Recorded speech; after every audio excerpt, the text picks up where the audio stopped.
Ladies and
S ವೀಕ್ಷಕರೇ, ಬ್ಯಾಟರಾಯನಪುರ ಕ್ಷೇತ್ರದಿಂದ 4 ಬಾರಿ ಗೆದ್ದು ಬಂದಂತಹ ಕೃಷ್ಣ ಬೈರೇಗೌಡ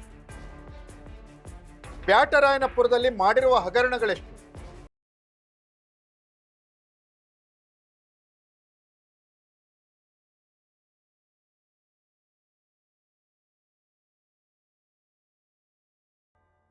ಕೃಷ್ಣ ಬೈರೇಗೌಡರ ಪಟಾಲಂ ಛೇಲಾಪಡೆ ನುಂಗಿರುವ ಭೂಮಿ ಎಷ್ಟು? ಒಂದೇ ಒಂದು ಗುಂಟೆಯಷ್ಟು ಭೂಮಿ ಬ್ಯಾಟರಾಯನಪುರ ಕ್ಷೇತ್ರದಲ್ಲಿ ಸರ್ಕಾರಿ ಭೂಮಿಯ ಹೆಸರಿನಲ್ಲಿ ಇದೆಯಾ? ಸರ್ಕಾರಿ ಗೋಮಾಳ ಸಾರ್ವಜನಿಕ ಉಪಯೋಗಕ್ಕೆ ಒಂದೇ ಒಂದು ಗುಂಟೆ ಎಷ್ಟಾದರೂ ಬ್ಯಾಟರಾಯನಪುರ ಕ್ಷೇತ್ರದಲ್ಲಿ ಸಿಗುತ್ತಾ? ಗಾಂವ್ ಠಾಣಾ ಎಷ್ಟಿದೆ ಬ್ಯಾಟರಾಯನಪುರ ಕ್ಷೇತ್ರದಲ್ಲಿ? ಅದನ್ನ ನುಂಗಿ ನೀರು ಕುಡಿದವರು ಯಾರು? ಆಕ್ರಮಿಸಿಕೊಂಡವರು ಯಾರು? ನಕಲಿ ದಾಖಲೆಗಳನ್ನ ಸೃಷ್ಟಿಸಿ ಆ ಭೂಮಿಯನ್ನ ವಶಪಡಿಸಿಕೊಂಡು ಇಟ್ಕೊಂಡವ್ರು ಯಾರು? ಕೃಷ್ಣ ಬೈರೇಗೌಡರಿಗೂ ಆ ವ್ಯಕ್ತಿಗಳಿಗೂ ಏನ್ ಸಂಬಂಧ?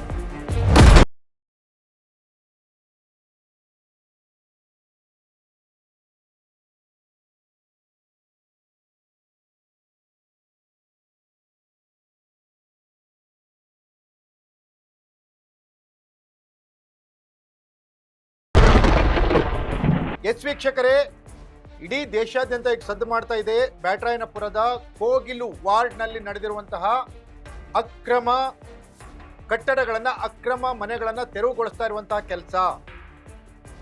ಇದ್ರ ಹಿಂದೆ ಯಾರಿದ್ದಾರೆ? ವಾಸಿಂ ಅನ್ನುವ ವ್ಯಕ್ತಿ ಕೃಷ್ಣ ಬೈರೇಗೌಡರಿಗೆ ಗೊತ್ತೇ ಇಲ್ವಾ? ಹೇಳ್ತಾರ ಮಂತ್ರಿಗಳು. ಯಾರೀತ ವಾಸಿಂ? ವಾಸಿಮನಿಗೂ ಕೃಷ್ಣ ಬೈರೇಗೌಡರಿಗೂ ಏನ್ ಸಂಬಂಧ?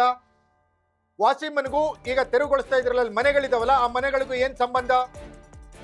ವಾಸಿಂ ಆ ಮನೆಗಳನ್ನ ಕಟ್ಟಲಿಕ್ಕೆ, ಆ ಭೂಮಿಯನ್ನ ಆ ಜನರಿಗೆ ಕೊಡ್ಲಿಕ್ಕೆ ಎಷ್ಟು ವಸೂಲಿ ಮಾಡಿದ್ದ ಅನ್ನೋದು ಕೃಷ್ಣ ಬೈರೇಗೌಡರಿಗೆ ಗೊತ್ತಿಲ್ವಾ?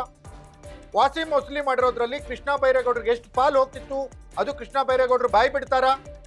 ಕೃಷ್ಣ ಬೈರೇಗೌಡರ ಸಹೋದರ ಈ ವಾಸಿಂನನ್ನ ಎತ್ತಿ ಕಟ್ಟಿದ್ಯಾಕೆ? ಈ ವಾಸಿಂನನ್ನ ಅಲ್ಲಿ ಬಿಟ್ಟಿದ್ದು ಕೃಷ್ಣ ಬೈರೇಗೌಡರ ಸಹೋದರ ಅಂತ ಹೇಳಿ ಕೃಷ್ಣ ಬೈರೇಗೌಡರಿಗೆ ಗೊತ್ತಿಲ್ವಾ ಹಾಗಾದ್ರೆ?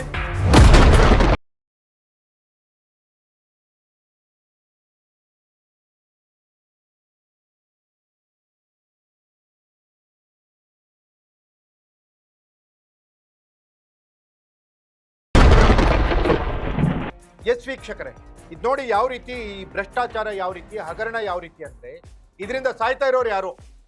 ಅವ್ರು ಕೇರಳದ ಮೂಲದವರು, ಬಾಂಗ್ಲಾದ ಮೂಲದವರು, ಅದು ಕೃಷ್ಣ ಬೈರೇಗೌಡರ ವೋಟ್ ಬ್ಯಾಂಕು ಅದು ಗೊತ್ತಿಲ್ಲ. ಆ ಪರ್ಟಿಕ್ಯುಲರ್ ಬೂತ್ನ 2023ರಲ್ಲಿ ವೋಟಿಂಗ್ ಲಿಸ್ಟ್ ಅನ್ನು ತೆಗೆದು ನೋಡಿ, ಆ ವೋಟ್ಗಳು ಯಾರಿಗೆ ಹೋಗಿದ್ದಾವೆ ಅಂತ.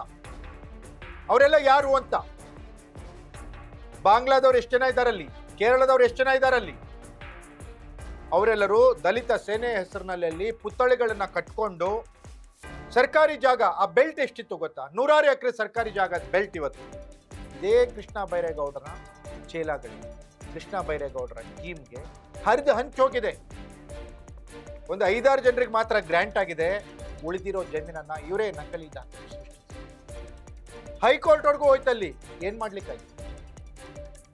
ನಿಮ್ಗೆ ಬೇಕಾಗಿರೋ ತರ ಆಫೀಸರ್ಗಳನ್ನ ಇಟ್ಕೊಳ್ಳೋದಲ್ಲಿ, ನಿಮ್ಗೆ ಬೇಕಾಗಿರೋ ತರ ಅಫಿಡವಿಟ್ಗಳನ್ನ ಹಾಕ್ಸೋದು ಕೋರ್ಟ್ಗೆ, ವಿರೋಧಿಗಳಿಗೆ ಜಯ ಆಗೋ ತರ ಮಾಡೋದು. ಇದು ಕೃಷ್ಣ ಬೈರೇಗೌಡರ ಬದ್ಧತೆ, ಮುಖವಾಡ. ಇವರೊಬ್ಬ ಸಾಚಾ ಮಿನಿಸ್ಟರ್. ಮಾನ್ಯ ಸಿದ್ದರಾಮಯ್ಯನವರ ಸರ್ಕಾರದ ಸಾಚಾ ಮಿನಿಸ್ಟರ್ ಯಾರಪ್ಪ ಅಂದ್ರೆ ಕೃಷ್ಣ ಬೈರೇಗೌಡರು ಅನ್ನೋ ತರ ಫೋಜ್. ಆದ್ರೆ ಒಳಗೆ ಇಷ್ಟೆಲ್ಲ ಹುಳುಕುಗಳು. ಈ ಹುಳುಕುಗಳ ಬಗ್ಗೆ ಮಾತಾಡಿದರೆ ಕೃಷ್ಣ ಬೈರೇಗೌಡರಿಗೆ ಉತ್ತರ ಕೊಡೋಷ್ಟು ಸೌಜನ್ಯನೂ ಇಲ್ಲ. ಸ್ಪಷ್ಟನೆ ಕೊಡ್ಬೇಕಲ್ವಾ, ತಪ್ಪಿಲ್ಲ ಅಂತ. ಧೈರ್ಯ ಇದ್ರೆ ಕೊಡ್ತಾರೆ ಕೃಷ್ಣ ಬೈರೇಗೌಡರು. ಇದೇ ಕೃಷ್ಣ ಬೈರೇಗೌಡರು ಅಲ್ಲಿ ಬಾಂಗ್ಲಾ ವಲಸಿಗರನ್ನು ಕೇರಳದವ್ರನ್ನ ಕರ್ಕೊಂಡು ಬಂದು ಮನೆ ಕಟ್ಟಲಿಕ್ಕೆ ಜಾಗ ಕೊಡಿಸಿ, ಅವರಿಗೆ ಕರೆಂಟ್ ಕೊಡಿಸಿ, ಅವ್ರಿಗೆ ವೋಟಿಂಗ್ ಕಾರ್ಡ್ ಮಾಡಿಸ್ಕೊಟ್ಟು, ಅವ್ರಿಗೆ ಆಧಾರ್ ಕಾರ್ಡ್ ಮಾಡಿಸ್ಕೊಟ್ಟು, ಅವ್ರ ಹತ್ರ ವೋಟ್ ಹಾಕಿಸ್ಕೊಂಡು ಈಗ ಅವ್ರನ್ನ ಒಕ್ಲೆಪ್ಸೋತಾರೆ. ನಾಟಕ. ತುಟಿ ಪಿಟಕ್ ಅಂತ ಇಲ್ಲ. ಯಾಕೆ ಕೃಷ್ಣ ಬೈರೇಗೌಡರು ಎಲ್ಲೋದ್ರು? ಕಾಣೆ ಆದ್ರೆ ಕೃಷ್ಣ ಬೈರೇಗೌಡರು. ವಾಸಿಂ ಅನ್ನುವ ವ್ಯಕ್ತಿಯನ್ನು ಅಲ್ಲಿ ಬಿಟ್ಟವ್ರು ಯಾರು? ಕೃಷ್ಣ ಬೈರೇಗೌಡರು. ಇದಕ್ಕೆ ಉತ್ತರ ಕೊಡ್ತೀರಾ? ವಾಸಿಂ ಅನ್ನೋ ವ್ಯಕ್ತಿಗೂ ನಿಮಗೂ ಏನು ಸಂಬಂಧ ಇದೆ? ಉತ್ತರ ಕೊಡ್ತೀರಾ? ಅಲ್ಲಿ ಮುಟ್ಟಿದ್ರು ದುಡ್ಡು, ಅವ್ರನ್ನ ಅಲ್ಲಿ ಮನೆ ಕಟ್ಕೊಳ್ಳಿಕ್ ಬಿಟ್ಟರು ದುಡ್ಡು, ಮನೆಯನ್ನು ತೆರವುಗೊಳಿಸಿದ್ರು ದುಡ್ಡು, ಮಾಫಿಯಾ ತರ ನಡೆಸ್ತಾ ಇದ್ದಾರೆ ಬ್ಯಾಟ್ರಾಯಪುರವನ್ನ ಕೃಷ್ಣ ಬೈರೇಗೌಡರು. ಅಲ್ಲಿ ವಿರೋಧ ಪಕ್ಷಗಳು ಮನೆಯೊಂದು 3 ಬಾಗಿಲನ್ನ ಹತ್ರ 3-4 ಭಾಗಗಳನ್ನು ಮಾಡಿಕೊಂಡು ಅವ್ರವ್ರ ಕಾಲಿಳೋ ಕೆಲಸವನ್ನು ಅವ್ರು ಮಾಡ್ತಾ ಇದ್ದಾರೆ. ಬಿಜೆಪಿ ಒಂದ್ ಕಡೆ ಮುನೀಂದ್ರ ಕುಮಾರ್, ಒಂದ್ ಕಡೆ ತಮ್ಮೇಶ್ ಗೌಡ್ರು, ಮತ್ತೊಂದ್ ಕಡೆ ಎ ರವಿ. ಇವರು ಅವ್ರವ್ರ ಕಾಲಿಳೋ ಕೆಲಸಗಳನ್ನು ಅಲ್ಲಿ ಮಾಡ್ಕೊಂಡಿದ್ದಾರೆ, ಅವ್ರವ್ರ ಕಾಲಿಳೋ ಕೆಲಸ. ಈ ಮುನೀಂದ್ರ ಕುಮಾರ್ ಅವ್ರನ್ನ ಇಟ್ಕೊಂಡು ಕೃಷ್ಣ ಬೈರೇಗೌಡರು ದೋಚಿದ್ದೆಷ್ಟು? ಚುನಾವಣೆ ಬಂದಾಗ ಮುನೀಂದ್ರ ಕುಮಾರ್ ಕೃಷ್ಣ ಬೈರೇಗೌಡರ ಪರವಾಗಿ ಕೆಲಸ ಮಾಡ್ತಾರೆ. ಯಾಕೆ? ಇದರ ಟೋಟಲ್ ಸಾರಾಂಶ ಏನಂದ್ರೆ ಕೃಷ್ಣ ಬೈರೇಗೌಡ ಅಂದ್ಕೊಂಡಷ್ಟು ಸಾಧ್ಯ ಅಲ್ಲ.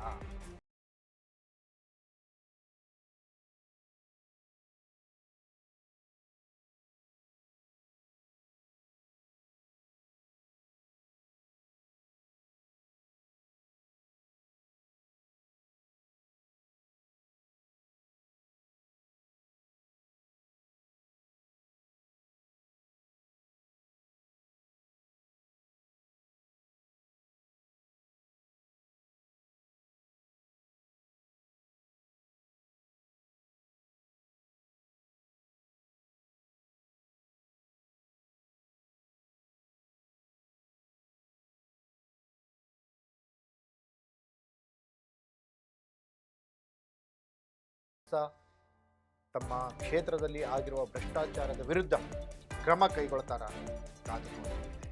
ಇದಾಗಿತ್ತು ಎಕ್ಸ್ಕ್ಲೂಸಿವ್ ಸ್ಟೋರಿ. ನೆಲ ಜಲ ಭಾಷೆಗಾಗಿ ನೋಡ್ತಾ ಇರಿ ಫೋಕಸ್.